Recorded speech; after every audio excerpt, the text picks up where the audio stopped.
और यहाँ पर आपको बताएं कि दादू में उम्मे रुबाब के केस में मकामी अदालत के फैसले के बाद इलाके में कशीदगी फैल गई है। दादू के देहात में फायरिंग शुरू हो गई है। इससे पहले दादू की मकामी अदालत ने उम्मे रुबाब के हक में फैसला सुनाते हुए चांडियो कबीले के सरदार और उनके भाई को केस में मुलजिम नामजद किया था। मज़ीद तफसीलात जानेंगे बोल न्यूज के नुमाइंदे शहजाद सुमरो से। शहजाद, बताएगा क्या सूरत हाल है इस वक्त?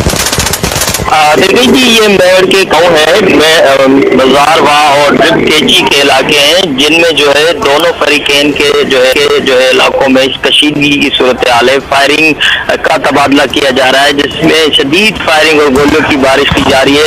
ऐसे इतलात जो है वर्ल्ड न्यूज को मिले हैं और यही सूरत हाल के बाद जो है दोनों इलाकों के जो फरीकैन है वो मोर्चा बंद हो गए, जबकि ताहम वहाँ पर करीबी जो पुलिस फोर्स है वहाँ के एहलकार ताहम अभी तक खामोश है, जबकि इस सिलसिले में पुलिस की कोई भी स्टेटमेंट नहीं है। जबकि आज की सूरत हाल ये थी कि आज जो अदालती समाअत हुई जिसमें PPMPA सरदार खान चांडियो और बोरान खान चांडियो को इस मुकदमे में नामजद किया गया है, जिसके बाद जो है दोनों जो फरीकैन हैं उनके हामियों में वहाँ के जो इलाके हैं जो जहाँ पर गाँव है वहाँ पर जो है कशीदगी की सूरत हाल है। जी शहजाद, इस हवाले से आप हमें आगाह कर रहे थे, आपका बहुत शुक्रिया।